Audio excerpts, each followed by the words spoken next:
Good morning. Good morning. ओम शांति। आज रविवार, अव्यक्त वाणी है। आज 4 जुलाई 2021।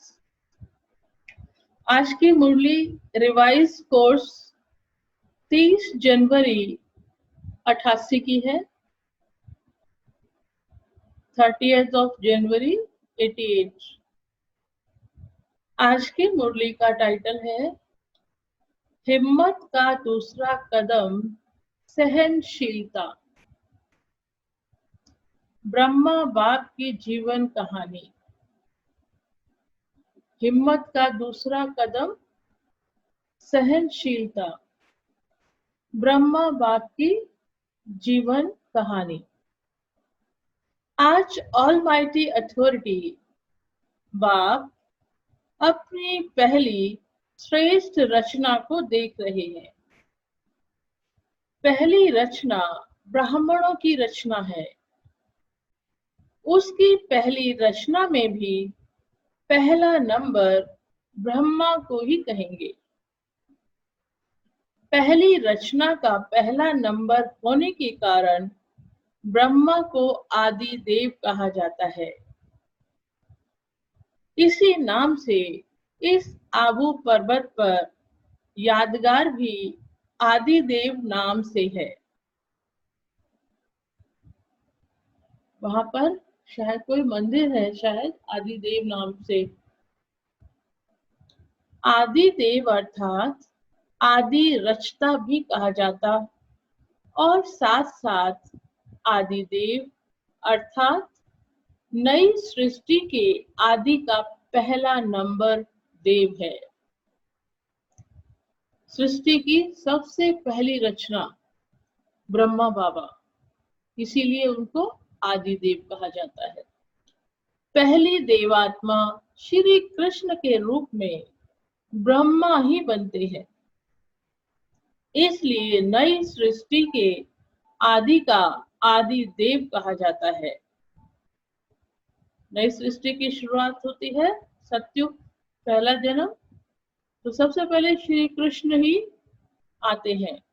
संगम युग में भी आदि रचना का पहला नंबर अर्थात आदि देव कहो, वह ब्राह्मण आत्माओं के रचता ब्रह्मा कहो, तो संगम पर और सृष्टि के आदि पर दोनों समय के आदि हैं।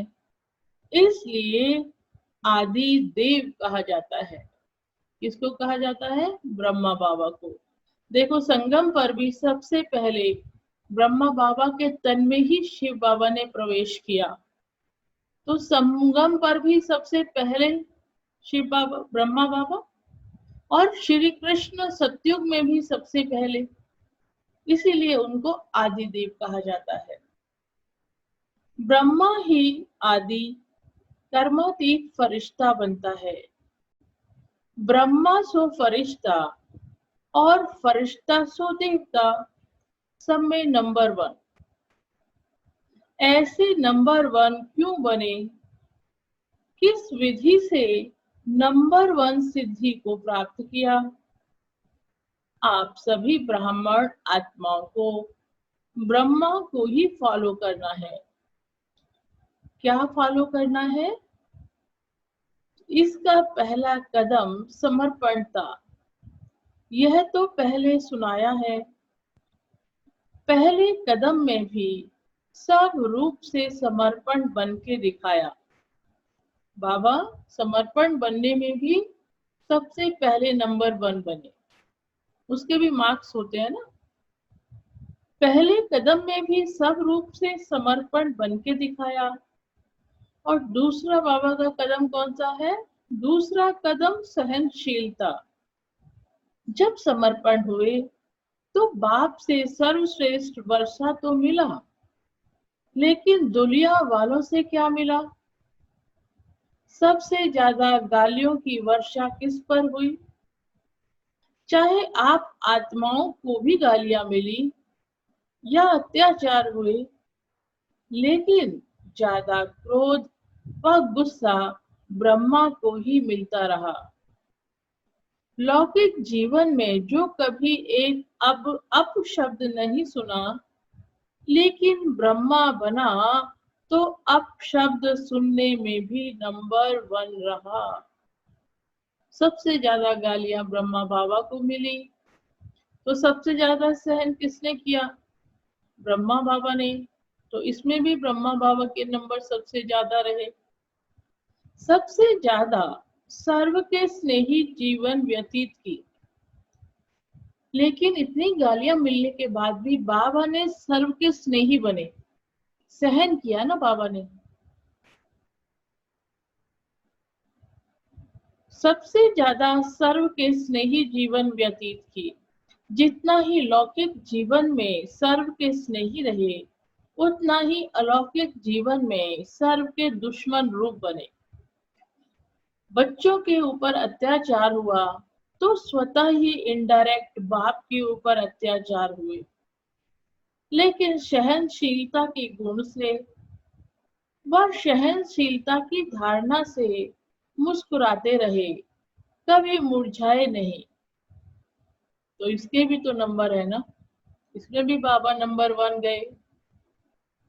कोई प्रशंसा करे वह मुस्कुराए, इसको सहनशीलता नहीं कहते, लेकिन दुश्मन बन क्रोधित हो अपशब्दों की वर्षा करे, ऐसे समय पर भी सदा मुस्कुराते रहना, संकल्प मात्र भी मुरझाने के चिन्ह चेहरे पर ना हो, इसको कहा जाता है सहनशील।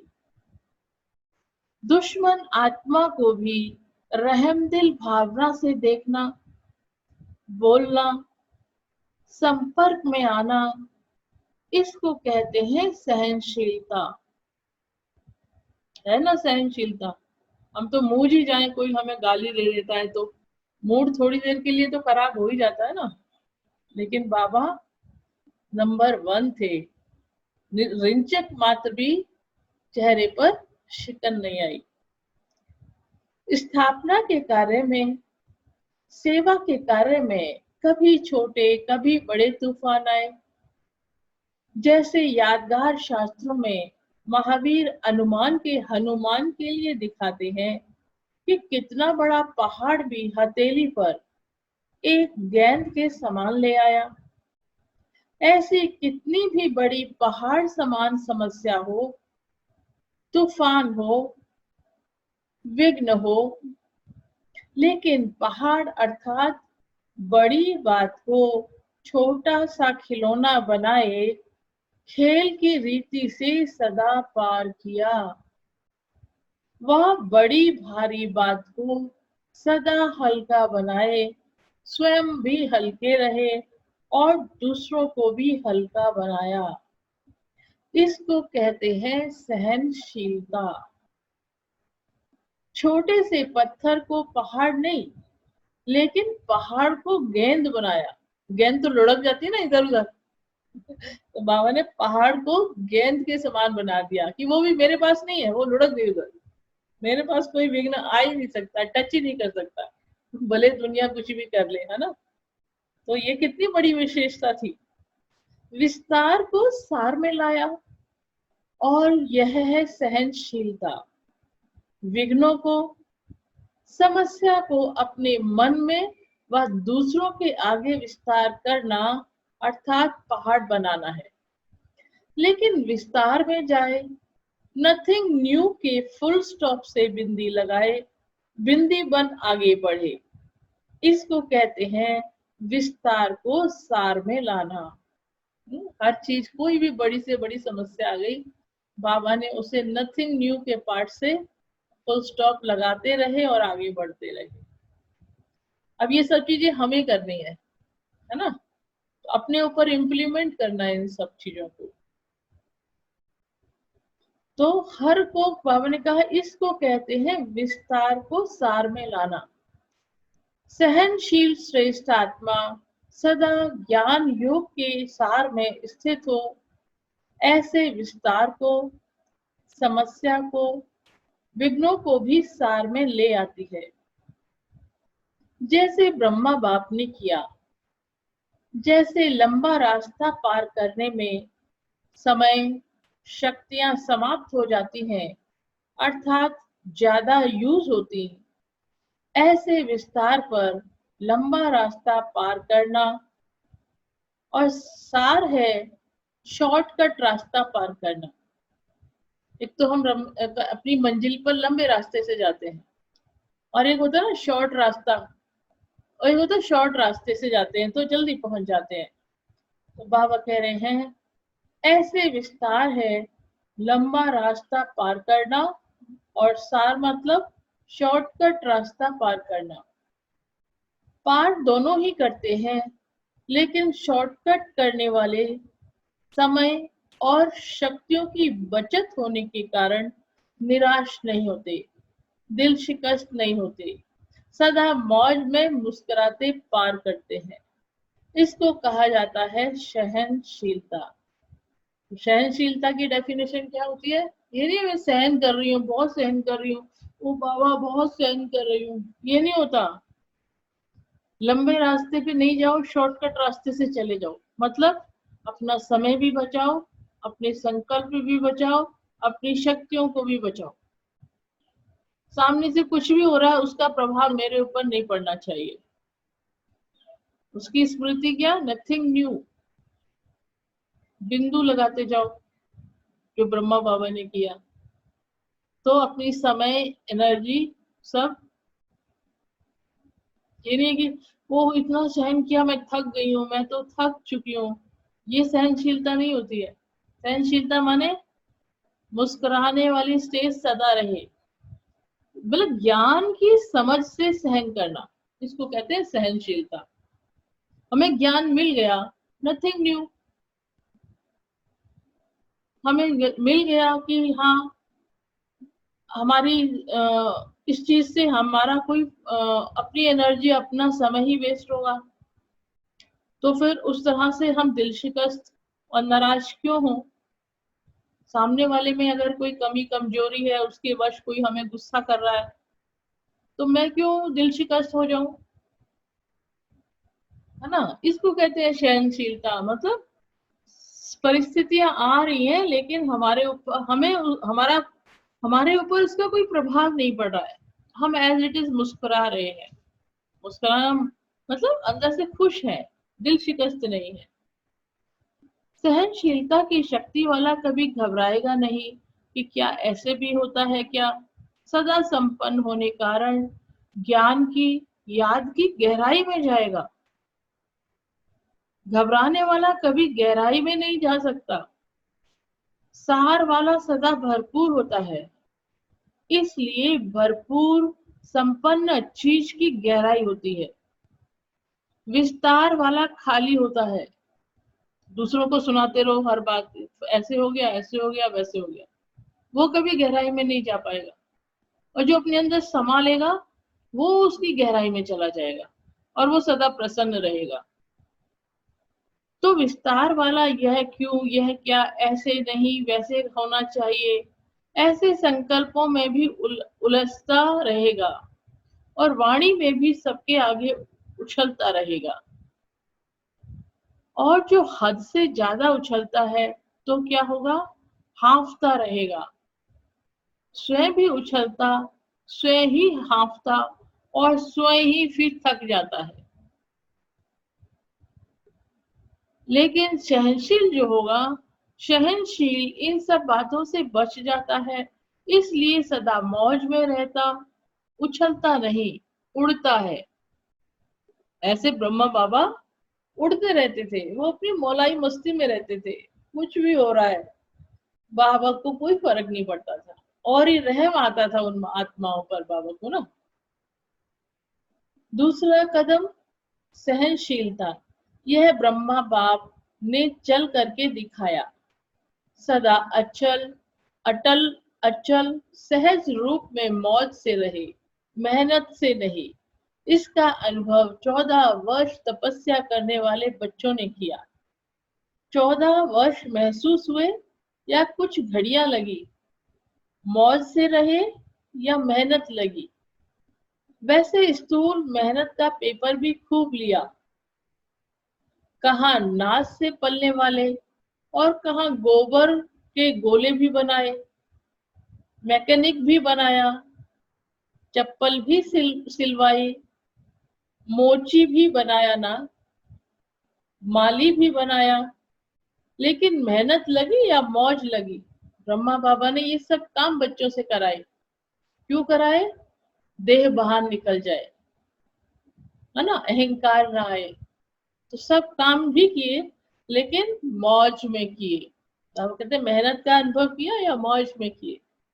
चप्पल भी सिलवाई, मोची भी बनाया ना, माली भी बनाया। सभी दादी दीदियां जो है दिखाते हैं, कार साफ कर रही हैं, चप्पल ठीक, किसी की चप्पल टूट गई इस यज्ञ में, उस चप्पल को सिल रही हैं। तो ये सब काम बच्चों ने, बाबा ने बच्चों से कराए। लेकिन मेहनत लगी या मौज लगी, सब कुछ पार किया, लेकिन सदा मौज के जीवन का अनुभव रहा। जो मूंझे वह भाग गए और जो मौज में रहे वह अनेकों को मौज की जीवन का अनुभव करा रहे हैं। है ना हमारी दादियां वगैरह, है ना। अभी तो कुछ तो दादी है ना हमारे सामने, उनका एग्जाम्पल उस समय का। अभी भी अगर वही 14 वर्ष रिपीट करें तो पसंद है ना। अभी तो सेंटर पर अगर थोड़ा भी स्थूल काम करना भी पड़ता तो सोचते हैं, इसलिए संन्यास किया, क्या हम इस काम के लिए हैं? मौज से जीवन जीना, इसको ही ब्राह्मण जीवन कहा जाता है। चाहे स्थूल साधारण काम हो, चाहे हजारों की सभा बीच स्टेज पर स्पीच करनी हो, दोनों मौज से करे। कोई भी सेवा हो, बाबा कहते दोनों मौज से करो। इसको कहा जाता है मौज की जीवन जीना। मुझे नहीं, हमने तो समझा नहीं था कि सरेंडर होना अर्थात यह सब करना होगा। मैं तो टीचर बनकर आई हूँ, स्थूल काम करने के लिए थोड़े ही संन्यास लिया है। क्या यही ब्रह्मा कुमारी जीवन होती है? इसको कहते हैं मूंझने वाली जीवन। बाबा कहते हैं चाहे स्टेज पर स्पीच करनी पड़े, चाहे स्थूल काम करना पड़े, दोनों मौज में करो। ब्रह्मा कुमारी बनना अर्थात दिल की मौज में रहना, ना कि स्थूल मौजों में रहना। दिल की मौज से किसी भी परिस्थिति में, किसी भी कार्य में मूंझने को मौज में बदल देंगे। और दिल के मूंझने वाले श्रेष्ठ साधन होते भी, स्पष्ट बात होते भी, सदा स्वयं मूझे होने के कारण स्पष्ट बात को भी मुझा देगा। अच्छे साधन होते हुए भी साधनों से मौज नहीं ले सकेंगे, क्योंकि आदत मूझने की होगी ना। यह कैसे होगा, ऐसे नहीं ऐसे होगा, इसमें खुद भी मूंझेगा और दूसरों को भी मुझा देगा। जैसे कहते हैं ना, सूत मूझ जाता है तो मुश्किल ही सुधरता है। अच्छी बात में भी मूझेगा तो घबराने वाली बात में भी मूझेगा। क्योंकि क्योंकि वृत्ति मूंझी हुई है, मन मूंझा हुआ है, तो स्वतः ही वृत्ति का प्रभाव दृष्टि पर, और दृष्टि के कारण सृष्टि भी मूंझी हुई दिखाई देगी। ब्रह्मा कुमारी जीवन अर्थात ब्रह्मा बाप समान मौज की जीवन। लेकिन इसका आधार क्या है? सहनशीलता। बाबा कहते हैं सब कुछ सहन करो, लेकिन सहन का मतलब मूझो नहीं, मौज में। जैसे बाबा ने सहन किया, तो सहनशीलता की इतनी विशेषता है। इसी विशेषता के कारण ब्रह्मा बाप सदा अचल अटल अचल रहे। दो प्रकार के सहनशीलता के पेपर सुनाए। पहला पेपर लोगों द्वारा अपशब्द व अत्याचार, दूसरा यज्ञ की स्थापना में भिन्न भिन्न आए हुए विघ्न, तीसरा, कई ब्राह्मण बच्चों द्वारा भी ट्रेटर होना व छोटी छोटी बातों में असंतुष्टता का सामना करना, लेकिन इसमें भी सदा असंतुष्ट को संतुष्ट करने की भावना से, परवश समझ, सदा कल्याण की भावना से, सहनशीलता की साइलेंस पावर से हर एक को आगे बढ़ाया। सामना करने वाले को भी मधुरता और शुभ कामना से सहनशीलता का पाठ पढ़ाया। जो आज सामना करता और कल क्षमा मांगता। बाबा के आगे जो सामना करता था ना, बाबा की इतनी अच्छी शुभ भावना रहती थी और इतने मधुर बोल रहते थे उस आत्मा के लिए कि अगले दिन वो आके क्षमा मांगता था बाबा से, बाबा मुझसे गलती हो गई। उनके मुख से भी यही बोल निकलते, बाबा तो बाबा है। इसको कहा जाता है सहनशीलता द्वारा फेल को भी पास बनाए, विघ्न को पास करना। तो दूसरा कदम सुना, इसलिए कदम पर कदम रखो। इसको कहा जाता है फॉलो फादर, अर्थात बाप समान बनना। बनना है या फिर दूर से देखना है। बहादुर होना, पंजाब महाराष्ट्र दोनों ही बहादुर हो, सब बहादुर हैं। देश विदेश के सभी अपने को महावीर कहते हैं। किसी को भी प्यादा कहा तो मानेगा। इससे सिद्ध है कि सभी अपने को महावीर समझते हैं। महावीर अर्थात बाप समान बनना। समझा?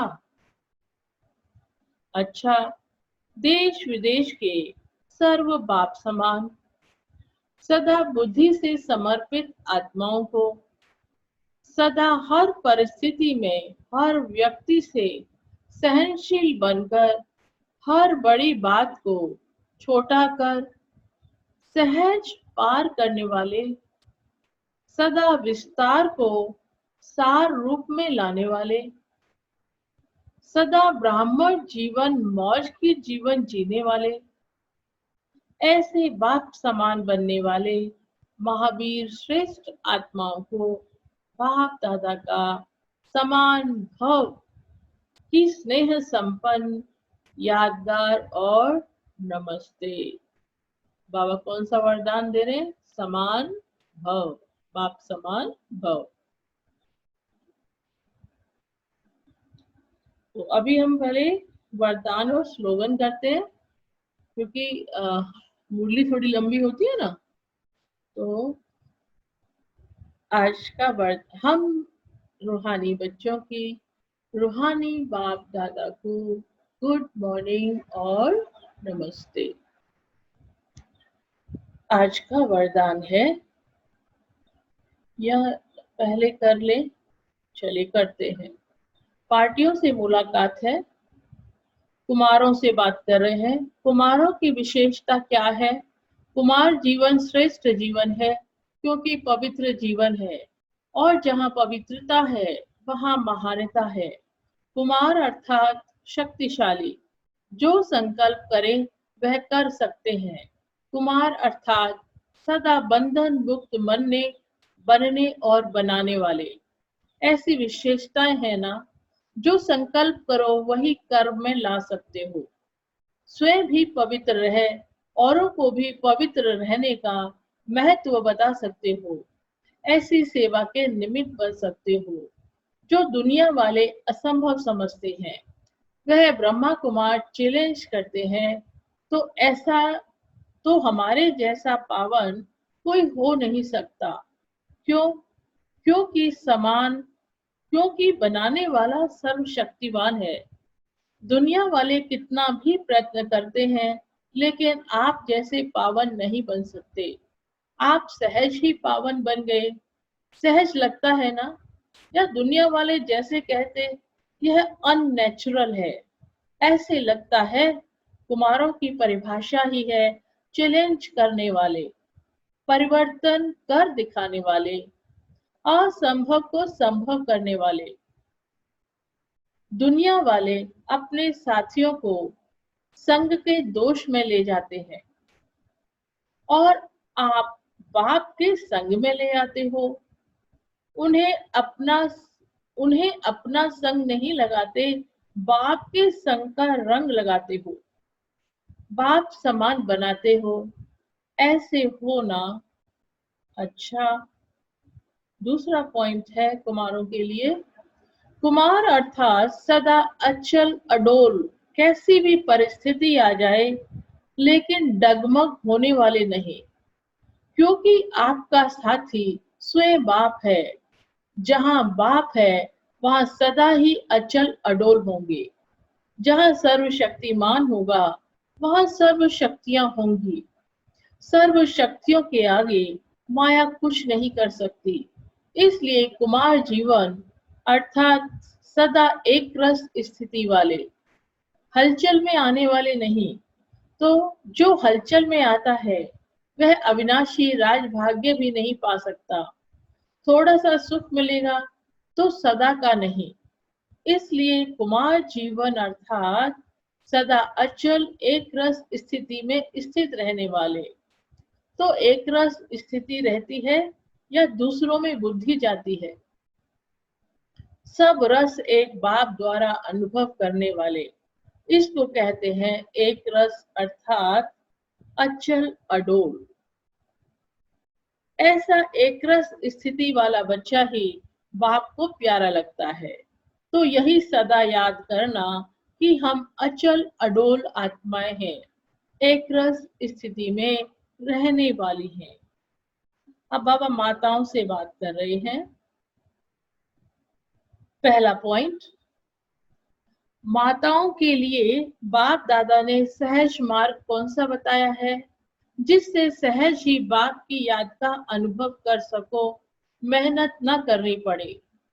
याद को भी सहज बनाने का साधन क्या है? दिल से कहो मेरा बाबा, ये है सहज तरीका। दिल से कहो मेरा बाबा। जहां मेरा कहते हो वह सहज याद आती है। सारे दिन में जो मेरा है वही याद आता है ना। कोई भी मेरा हो, चाहे व्यक्ति चाहे वस्तु, जहां मेरापन होगा वही याद आएगा। ऐसे यदि बाप को मेरा कहते हो, मेरा समझते हो, तो बाप ही याद आएगा। तो बाप को याद करने का सहज तरीका है दिल से कहो मेरा बाबा। यह है याद का तरीका। सिर्फ मुख से मेरा मेरा नहीं करना, अधिकार से कहना है। यही सहज पुरुषार्थ कर आगे बढ़ते चलो। सदा ही इस विधि से सहज योगी बनो। मेरा कहो और बाप के खजाने के मालिक बनो। अब दूसरा पॉइंट माताओं से बाबा बोल रहे हैं। पहले तो बाबा ने कहा दिल से मेरा बाबा कहो, यह है सबसे सहज तरीका। अब दूसरा पॉइंट बाबा बता रहे हैं, माताएं सदा अपने को पद्मा पदम भाग्यवान समझती हो। घर बैठे बाप मिला तो कितना बड़ा भाग्य है। दुनिया वाले बाप को ढूंढने के लिए निकलते हैं और आपको घर बैठे मिल गया तो कितना बड़ा भाग्य प्राप्त होगा। तो इतना बड़ा भाग्य प्राप्त होगा, ऐसे कभी संकल्प में भी सोचा था? यह जो गायन है, घर बैठे भगवान मिला, यह किसके लिए है? आपके लिए है ना। तो इसी श्रेष्ठ भाग्य को स्मृति में रख आगे बढ़ते चलो। वह मेरा श्रेष्ठ भाग्य, यह खुशी के गीत गाते रहो, खुशी के झूले में झूलते रहो, खुशी में नाचो गाओ। ठीक है, तो वह रे मेरा श्रेष्ठ भाग्य कि भगवान घर बैठे मिल गया। अब तीसरा पॉइंट बाबा माताओं से कह रहे हैं, तीसरा और लास्ट पॉइंट, शक्तियों को सदा कौन सी खुशी रहती है? सदा बाप के साथ कंबाइंड हो। शिव शक्ति का अर्थ ही है कंबाइंड। बाप और आप दोनों को मिलाकर कहते हैं शिव शक्ति। तो जो कंबाइंड है उसे अलग नहीं कर सकता।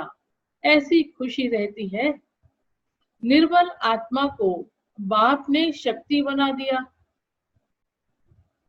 तो यही सदा याद रखो कि हम कंबाइंड रहने वाले अधिकारी बन गए। पहले ढूंढने वाले थे, अभी साथ रहने वाले हैं। यह नशा सदा रहे। पहले तो भगवान को ढूंढते थे ना, अब भगवान के साथ सदा रहते हैं। तो ये नशा सदा रहे। घर बैठे ही इतनी बड़ी प्राप्ति, जो स्वप्न में भी कभी नहीं सोची थी। निर्बल आत्माओं को बाप ने शक्ति बना दिया। तो यही सदा याद रखो कि हम कंबाइंड रहने के अधिकारी बन गए। पहले ढूंढने वाले थे और अभी साथ रहने वाले हैं। यह नशा सदा रहे। कितना भी माया कोशिश करे, लेकिन शिव शक्ति के आगे माया कुछ नहीं कर सकती। अलग रहते हो तो माया आती है, कंबाइंड रहो तो माया आ नहीं सकती। तो यही वरदान सदा याद रखना कि हम कंबाइंड रहने वाली शिव शक्तियां विजयी हैं। तो आज सदा किस नशे में रहना है? मैं शिव शक्ति हूँ, बाबा के साथ सदा कंबाइंड हूँ। आज बाबा कह रहे अच्छा, आज का वरदान है, कंफ्यूज होने के बजाय लूज कनेक्शन को ठीक करने वाले समस्या मुक्त भव। सभी समस्याओं का मूल कारण कंफ्यूज होना है। सिर्फ कनेक्शन को ठीक कर दो तो सर्व शक्तियां आपके आगे घूमेंगी। यदि कनेक्शन जोड़ने में 1-2 मिनट भी लग जाते हैं तो हिम्मत हार कर कंफ्यूज ना हो जाओ। निश्चय के फाउंडेशन को हिलाओ नहीं। मैं बाबा का, बाबा मेरा, इस आधार से फाउंडेशन को पक्का करो तो समस्या मुक्त बन जाएंगे। इसका विस्तार मैंने अलग से वरदान में दिया हुआ है, जो ग्रुप में पोस्ट करते हैं, वहां इसका वरदान का एक्सप्लेनेशन आप सुनिएगा।